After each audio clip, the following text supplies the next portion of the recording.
Good afternoon, everyone. Thank you very much for coming along. I know we're the last session and we've started late, so I apologise. But you're very welcome along and we're delighted to have you here. My name is Ciara and I work with the Alzheimer's Society of Ireland, and I support the members of the Dementia Research Advisory Team to engage in research as PPI contributors, person-public involvement. The Dementia Research Advisory Team has been in existence since 2019. And when we started, we had, I think there was 12 members initially, and we're up to 21. And we have a really good representation, we have really good balance within the group. So the group is made up of family carers, people who identify as current family carers, and former carers. There's 14 family carers, and 7 people living with dementia. So across the spectrum of the team, we are committed to 14 projects, both in Ireland and internationally as well. So we're lending our experience far and wide. So the gang here today are going to tell you a little bit about the work that they've done in a PPI capacity and how easy it is to consider PPI in your work as when you're working in dementia research.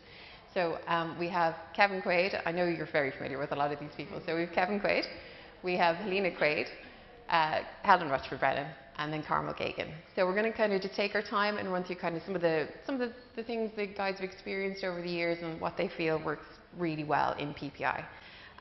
So I suppose in terms of person-public involvement, it's, across research, it's just making sure that the voice of experience is at the heart of research. So particularly when you're working with people living with dementia. And, Helen, I think you wanted to say a little bit about, how easy it is to work with us, not to be frightened of us. Well, there's a piece of news now for me, how easy it is to work with them.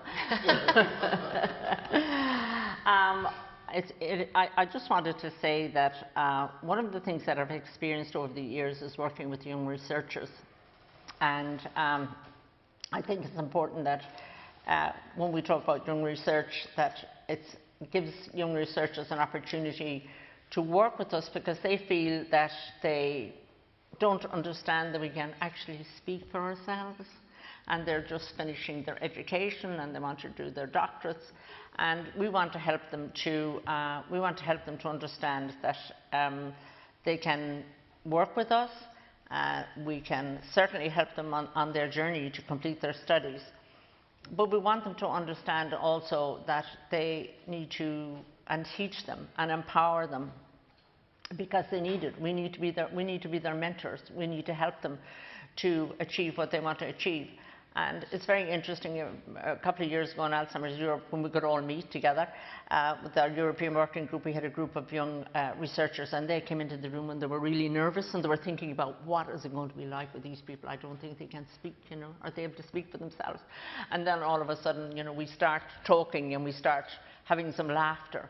And they got really relaxed, and then they realized, well, yes, these people can really speak for themselves. And we really helped them, and it was just so amazing. So my appeal is to young researchers, don't be afraid to come and see us, and don't be afraid to ask us questions, because it's really important that you ask us questions so we can help you to complete your studies. And you're doing something for us that we really need. We really need our young researchers more than ever to be involved in research in dementia across the world. And really what we're talking about here is just relationship building. Like it's everything that you've ever done in your life before, but you've done it without thinking about it. And it has to be the same in this instance. It's just about building a really nice relationship with your PPI contributor and being considerate of their time and their expertise and their experience. With that in mind, Kevin, you have a wealth of PPI experience. Have you had a particularly positive experience with a researcher that really stands out in your mind? Yeah, oh my God, I've done so much research, and it's great to see we've done research together, but I suppose the one that stands out the most was the first one I was asked to do. It was with a Dr. Andrew Wormald in the University of Limerick, and I was asked would I do research with him. And I'm thinking, how in the name of God am I going to be of any use to a doctor in the university? I was absolutely terrified to meet him. And we weren't meeting face to face, we were meeting on Zoom. So he came on the Zoom call anyway, and hi, I'm Kevin, hi, I'm Andrew. And he had an English accent. And for me, it made it more frightening because he sounded way more educated, which he was, than I was. And he said, where are you from? And I said, I'm a Limerick member, I'm living in County Cork. Oh, he said, I'm living in Kilmallock, which meant he was living in County Limerick as well. So there and then with something in common at least. And I said, I'm absolutely terrified to meet you because I don't know what I'm going to contribute. But he said, I'm petrified to meet you because I don't even know how I'm going to talk to you. So we struck up a conversation right there and then about where we were from and our lives and things like that. And just felt at ease. We got to know one another over the space of maybe 5 or 10 minutes. And with that, he told me about the project, and I really, really liked the project because it involved people with dementia. It involved ordinary people who were going to communicate with people who had dementia. And he asked me what ideas I had about it. Within our first Zoom meeting, he made me co-lead within half an hour. And both of us designed the project together. And boy, did that feel good. But the people we brought on board with us had to speak to people with dementia, and it was over the phone. And there were ordinary people, there was a couple of solicitors, people who worked in offices, different jobs like that. And they didn't know how to talk to people with dementia. And I said, why don't you do your practice calls with me? And they said, oh, that'd be great, that'd be wonderful. This idea was out there that somehow you couldn't talk to a person that had dementia. But it was because of the friendship that Andrew and myself built up. And when Andrew was able to say to them, yeah, you can talk to Kevin, and we'll have a one-on-one meeting with Kevin, and then they called me. And that was around the start of COVID, I think, maybe a couple of months into it. To this day, Andrew and myself have become best friends. We contact one another at least once a month. And it was a lot more than research. It became so personable. It was good for everyone. It was excellent for me because I no longer had a fear of working with a researcher, and it was excellent for those people because they had no longer a fear of speaking to people with dementia. So it was one of those situations where it was a win-win. And there was 2 Limerick men, so it had to be a good thing. I think that's a really nice example because in Andrew and Kevin's relationship, you know, it shows how easy it is. I know we're Irish and we talk about having the crack constantly, but how easy it is to have the crack. Like, it's important to have fun when you're working in, you know, a very intensive environment like this, you know, in the research, and you get bogged down in literature reviews and everything else. And I just think that's a really nice angle that it is, you are still able to have fun. And the flexibility that Andrew, you know, showed in their relationship as well, and was able to, you know, rightly invite you to be co-researcher. He actually, towards the end of it, he said that when he started the research, he was afraid that what way it would go. And he actually said, I took the burden of the job. I didn't feel like I had, but he said, I took the work away from him. And you know, that made me feel so good. Yeah. Important, wanted, useful. You know, all the things people think the people with dementia aren't. We are. We're useful, we're handy. You certainly are. And I think it's true of all PPI contributors. You know, you're giving your expertise. You are an expert by experience. That's why we called this panel by that name. So aside from having the crack, Carmel, you've had a lot of, and the other panelists have had a lot of experience over the years, you know, in PPI, but also in educating people about PPI. So what you've been doing recently is, you know, teaching the international research community about PPI and implementing PPI practices in their own countries. So is there some particular advice that you'd like to share with the researchers who are here today that you think, you know, is something that particularly important they should take away with them? Yeah, thank you, Ciara. Yeah, I've been involved now for about 10 years, and similar to Kevin, I got involved because I was a carer for my mom, and it was getting her voice heard out there, and the frustration because carers aren't listened to either. They don't get a voice. So I suppose that was my initial reason I came forward. And then, of course, I met Helen, and I support Helen now, which is just amazing. But I got involved then in a PPI network in Galway University, and there is now the PPI Ignite, which is in 7 universities in Ireland. And that was the first introduction I had to researchers. And I suppose that you can see how it has developed over the years and how we've become much more part of it, the whole research project.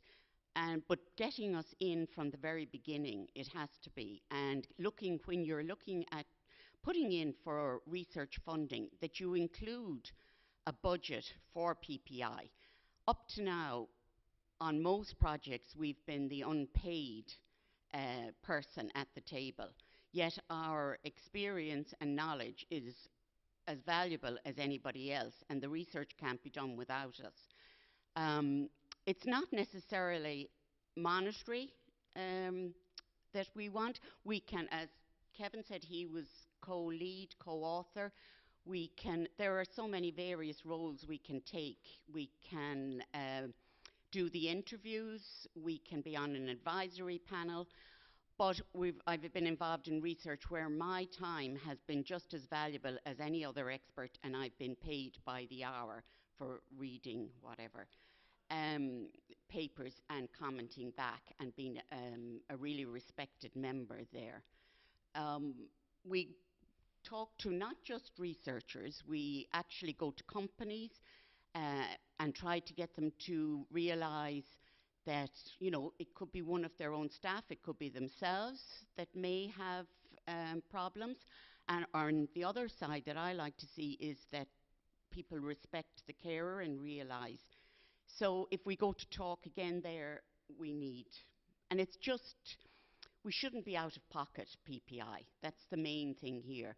We have to, so if we have travel expenses or, you know, subsistence, whatever, you have to pencil that in, because you can't expect us to come on a voluntary basis and not, we do huge amount on a voluntary basis. I mean, this has become my whole life. But it's important, and there's obviously we do a lot of work, but when there is funding, it should be. Yeah, and you'll see it in a lot of funding applications. You know, they're asking you, you know, for your considerations for PPI, and I think you've touched on some really important points there, Carmel. And something you mentioned is, you know, representing your mom's voice, that of the family carer, and it's something that we really strive for in the Dementia Research Advisory Team, is that we represent both sides of the coin. And Helena, who is one of our members, also, when she's not busy with us, is chair of the Dementia Carers Campaign Network, and so she uses her experience as a carer to, you know, feed into research here. And so Helena, I know sometimes when a researcher gets in touch with us, they're very excited and they're really keen to work with us, but sometimes they skip some of the basic steps. And something I've really admired when I see you in action is that you're very patient, and you remind them, you know what, you know, some of these very simple very simple considerations. So I think if there's something that you could share with the guys who are here attending today, I think some of those like very basic steps. Thank you, Ciara. Well, as you can see, he has taught me all the patience in the whole world in a very short time. I suppose because of Kevin's Lewy body disease, I have become his full-time spousal carer. Because with younger onset dementia, it's very, very different, because he had to give up work. He was diagnosed at 53 with LBD and had Parkinson's at 50. So he couldn't drive because of hallucinations and nightmares, etc. So as his spousal carer, I too live with the disease, because I see it 24/7 behind closed doors. And it's the behind closed doors of being a spousal carer that the invisible symptoms of LBD is shown. So Kevin is here today with his walking stick, but you don't see the invisible symptoms. So as a carer, we have an awful lot to share, to let researchers in behind my front door, and to be able to share what is happening with the symptoms of his LBD and how he deals with it every day, and how I deal with being his spousal carer and looking after myself in that. So when I got involved with the ASI and got involved with researchers, the biggest thing for me was the the first researcher that I had, she was absolutely wonderful because it was before COVID, of course. So my first impression was she smiled, she gave me eye contact, she just made me at ease.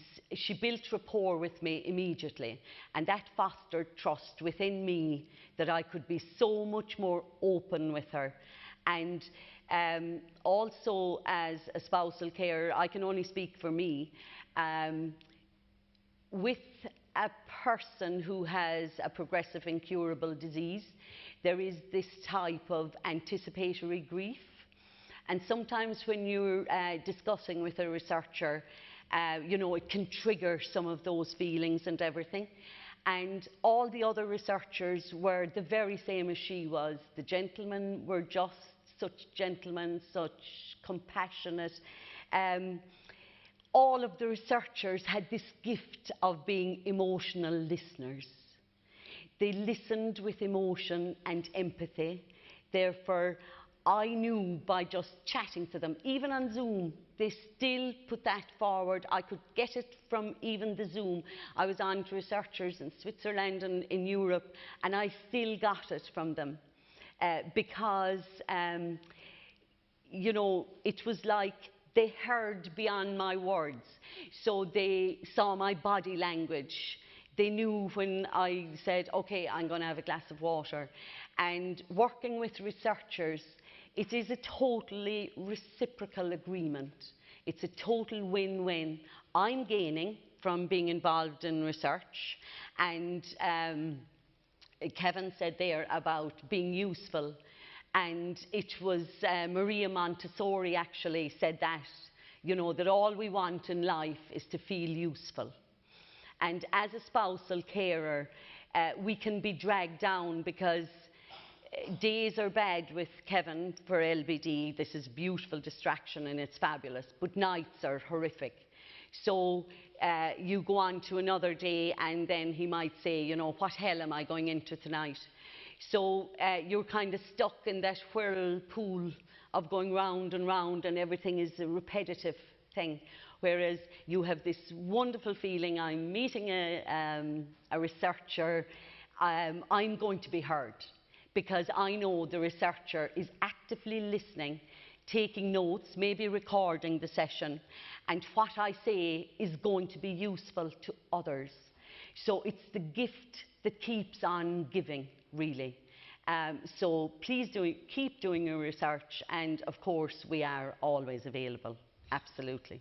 That's great, Helena, thank you. And I think everyone sort of touched on it a bit here, you know, it's the importance of building rapport and relationship building. I know we started off with that, but I think by having that rapport and an established relationship, you have the safety of, you know, making a mistake, for the researcher to say, I made a mistake here, you know, I've let something slide, but you have a nice safe environment where you can say that, and there's no problem, you know, again, we're humans, and there has to be that, you know, environment of support. And also equally for you to be able to say that, you know, okay, we're happy to come and meet you, you know, and talk about your research, but have you considered how far away the car parking is from where you want to meet? And, you know, it's kind of better for us if you meet us in the morning part of the day rather than later on in the afternoon. And by having that relationship, you can just be very comfortable in saying that and knowing that you're going to be heard. And Ciara, can I just compliment one of the first professors who did research with Kevin was in UCC, and she actually gave us her parking space so he could be in underneath the building, and she met us and took us to the room, and that was huge for Kevin because, you know, it was so easy. That's all we're looking for, is just, you know, simple considerations. And actually, in preparation for today, we were invited to speak, and of course we were delighted. And I was like, yeah, great guys, guess what we're going to be doing at ADI? And Helena was like, and did you ask for a table? And I was like, no, why? And it hadn't occurred to me. She's like, well, where are we going to put our cups of tea or our glasses of water, our notes? And I was like, yeah, of course, thank you so much. So what I'm saying is, we make mistakes, we pick ourselves up, we just keep going. And I suppose, if we move on from there a bit, because of the Dementia Research Advisory Team being so very well established and, as I said, committed to so many projects, we've been very lucky to work with researchers from a number of different backgrounds. A lot of the work is, from the social and healthcare backgrounds, but equally we've been lucky, to have experience with the clinical work as well. Helen, I think you've had a bit more experience in that area. Oh, thank God you didn't ask me to talk about my first piece of research. Just so long ago. I actually hadn't, just to say that how I came to research was that there was nothing for me when I was diagnosed. And that is how I am where I am today, because I got involved in research at Trinity College Dublin back in the day for cognitive rehabilitative therapy. So it has led me on many journeys of research. And one of the recent pieces of research that I've been involved with is at home in Ireland through Trinity College Dublin, the Global Brain Health Institute. And it's on census, on people in care homes, and the difficulties that they're experiencing, and why we have no research at home on how many people are in care homes that have a visual or hearing impairment. And we all know from research around the world the statistics are pretty high, and that it's very difficult for us to move in our world. It's very difficult for us to function as we are with dementia. So you can imagine the difficulties it is when we have something added that we do not know we have, and it has not been looked into. So we're carrying out some research on that at home. In Europe, which I've been involved in for many years, we are doing some work with Radar RD, which many of you may be aware of. It's a European project funded by Innovations Medicine Initiative. And it's looking at two very important areas in Alzheimer's disease. And the term functioning refers to the activities of the persons, what we do in our daily lives, and look at the impact of how Alzheimer's disease has on our functioning. And then the other part is, on technology, smartphones, wristbands, trackers, and home-based sensors. And that's really a very interesting thing, and it became much more interesting for us after the lockdown. We had to learn how to learn new technology, which has really been wonderful for us. We do an amazing amount of work with pharma, but as you all know, I can't share that with you because it's confidential. Yeah, a big secret. So we explore resources that may be available for us to focus on brain health and help us strengthen our healthcare systems. And we work with many agencies from the World Health to many others across the world. So, our work in innovative medicines projects are usually, they're co-led by pharma and an academic institution. And it's a good example of where a lot of involvement of the European Working Group of People with Dementia, because the company that is co-leading Radar are J&J, and so we have that opportunity that we are able to be at the table with pharma to understand that we can contribute in what we do with them. We've contributed to numerous projects of clinical trial, for example, where we look at the protocols, we inform consent forms, and let me tell you, sometimes that is lots of fun because we say, no, we don't like it, it's going back to you again, have another look at it. We look at materials for participants, recruitment for the trial, ethical issues. Personally to me, ethical issues are hugely important. So, and it's been one of my babies in Alzheimer's Europe, ethics, so impact on COVID, etc. And the involvement was always timely, and the researchers have been open and appreciated our work. I mean, they really have from the beginning, from once we work with them, we sit down and explain, and they have, as Kevin said earlier today, and I say it myself over and over, we are the authentic voice, we have the experience, listen to us, we can tell you what's good for us. So our many voices create great discussion, especially around technology and the lockdown. And we had some wonderful experiences with looking at technology. And of course the technology was presented to us, and then this was going to be all grand for us. We were going to all take this technology until we really informed them that no, I would not like to wear something around my neck. I would not like to wear something on my wrist or whatever. So we had the opportunity, Ciara, to talk to the researchers and say to them, this is not ideal. Because if you wear something that is obvious in you're an older person, like I am, with dementia, and you go into the store and you have this, I know somebody comes up to you and says, "What is that, Helen?" As they would in Ireland. And then you have to explain, you know, and you don't want people to know what kind of research. So we have a wonderful, absolute, robust discussions on the types of technology that we're able to use. And we know also the bias exploring ethical issues. It's important, you know, that we're at the forefront, that we're above ethics is, for us, we're above that. We're above the company interest. You know, so we want to always make sure they know that. And RADAR aim to develop new ways of monitoring disease and patient advisory. And it's really important that we continue to work with them, and we continue to have our voices heard in research, because we can have such an impact. As we've all seen over the years, I've been 10 years diagnosed, and it is absolutely the amount of work that has been done at home now in Ireland, but with Alzheimer's Europe over the years, and many other areas that I've worked with. It's just fascinating, because life is becoming a little easier for us. It's not like it was back then, whenever that was. And I think what we were hoping to do today is really showcase the scope of the work, the variety of work that the Dementia Research Advisory Team does, but equally how any of your PPI contributors can weigh in, you know, and improve your research. And having true involvement from the outset of the research process, you know, the entire way through, you'll have a really successful piece of work, you know. And it's what we've touched on today, you know, relationship building, you know, funding, considerations about parking and timeliness. Can I just add something? Yeah, go ahead, of course. Sorry, there's just one thing which really I find fascinating. It's why the researchers can't share some of the research. I'd really love to see a database so that finance is so scarce and that it isn't wasted. So many research projects are started and then they discover, oh, another university or another researcher is doing it. So that's so important, that you all work together and share, because then if you join with the research and you join the funding, you can go that step further.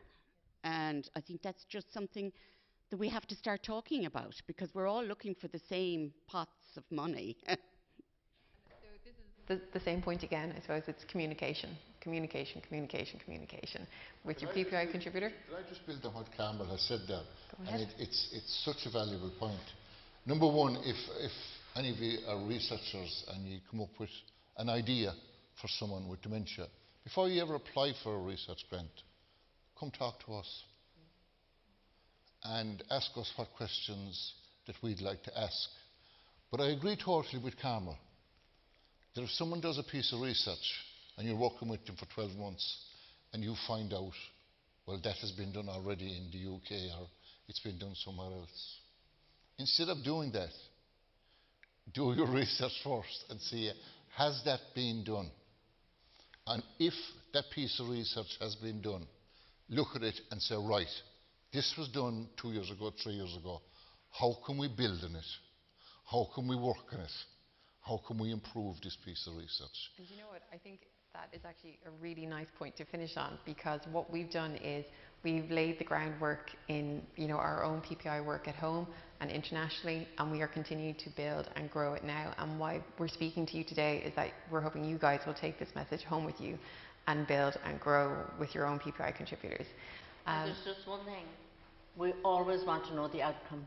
There's something that really has disturbed me very much over the years, is that I have spent endless hours on research, but I never know what has happened to it. So now I ask people, is this going to collect more dust with my name on it? And I don't like a lot of dust on myself, whatever shelf it's sitting on.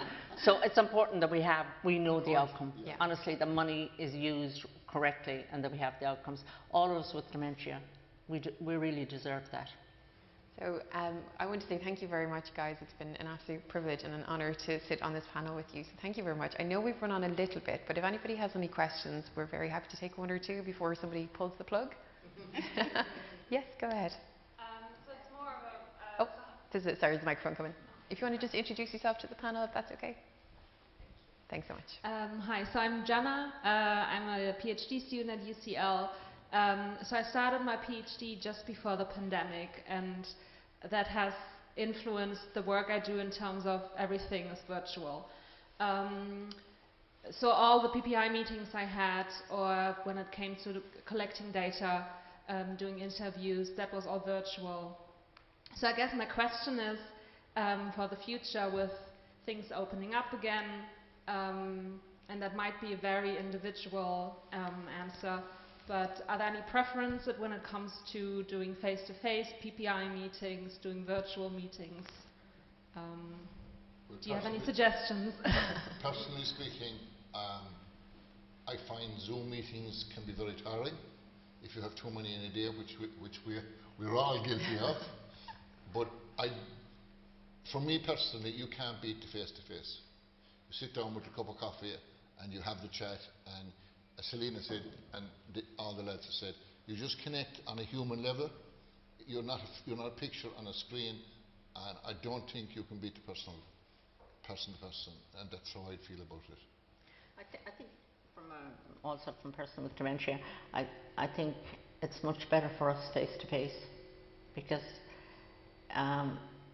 sometimes we find conversation is lost on Zoom, and when we sit down together and start talking together, the conversation flows a lot more quickly. And if you're interviewing Kevin and I, then maybe we could cut across each other, or we could, not intentionally. And we do. But it's much easier for people with dementia to meet face to face. I'll just add to that.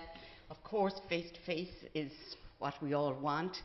I mean, it's just amazing coming out again, and you know the faces from Zoom, but you're trying to remember who's that, what's going on, or you see someone and you know them. But I would also say, where I love face-to-face, I have to say I've been privileged to have got involved in several research projects because of the lockdown and Zoom.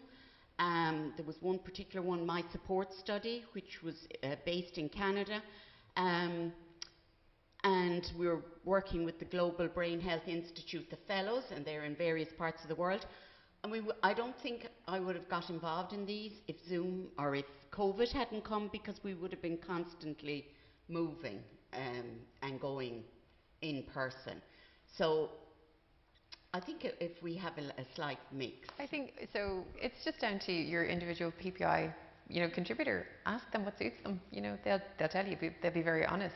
There's certainly a convenience of being able to, dial into a meeting while you're making a cup of tea in the kitchen. But equally, you can't really put a price on being face to face. We'll travel anyhow. Any part of the world. Already. Thank you very much. Does anyone else have a question? Yeah? Lately I've had researchers ask me to meet them maybe over the other side of the country and things like that, and I have a big problem saying no. And I get in trouble with James and my family,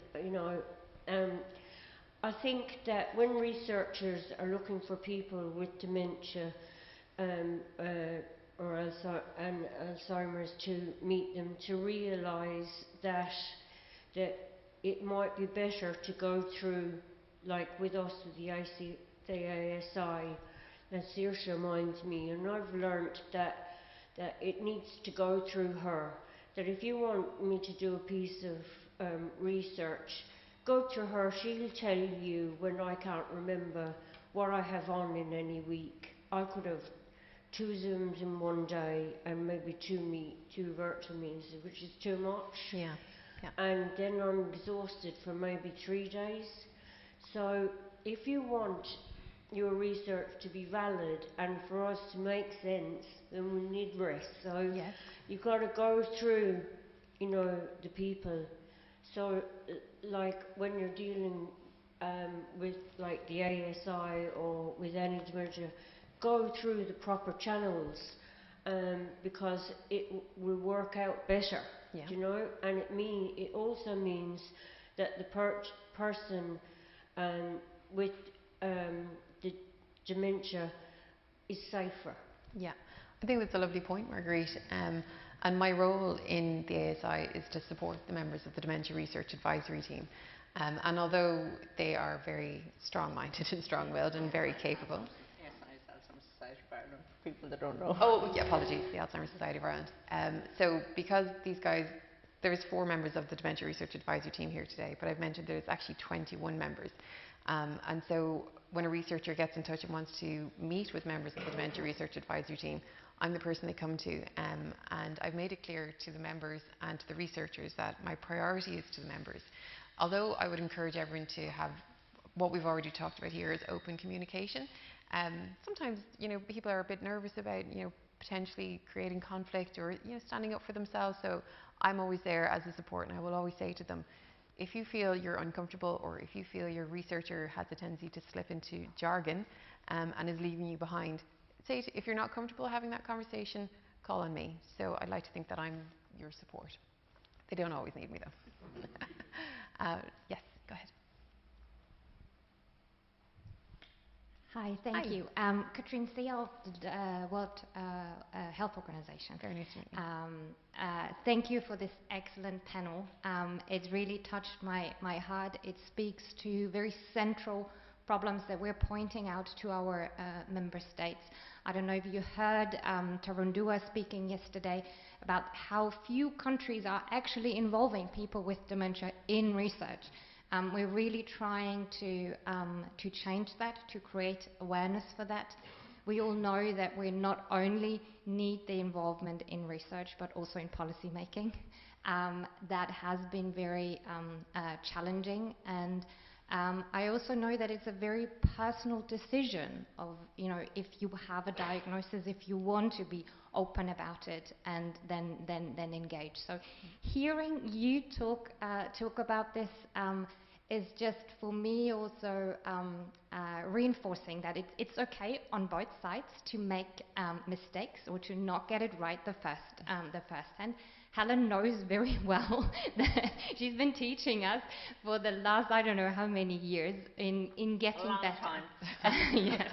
And we still don't get it right all the time, but it is okay. Where I think as long as we're all moving in one direction, that is more engagement and listening, learning to listen to what you will have to say, and be humble in actually accepting that we don't have all the solutions, but actually need to develop them jointly with you. So thank you. I want to encourage more of you to be outspoken, but I also know it is a very personal decision, and it's also okay not to advocate. But thanks for all of you who do. Thank you, Catherine. Thank you very much. This is a lovely comment. We were chatting about it earlier, and we were saying that the experience of being at the conference the last couple of days, it kind of fills you with this hope, oh my God, this is excitement. I know we've heard some really hard stories of countries that are struggling and don't have the same representation, but there are so many of us who are working towards that same goal of really getting the voice of experience at the heart of research, and hearing that over the last couple of days has been really heartening. So well done, you guys. And you have 2 carer supporters here at the table, and you have 2 people with dementia. And I've always said this: if you want to know what it's like to have Lewy body dementia, you ask me. If you want to know what it's like to live with it, ask my wife. I have it. I don't know what it's like to live with it. She doesn't have it, but by God, she knows what it's like to live with it. I'm so pleasant and so charming all of the time. That's what we always say. So guys, I think if there are no other questions, we might leave it there because we've run on. But thank you so much for your time and for attending this afternoon. We really appreciate it.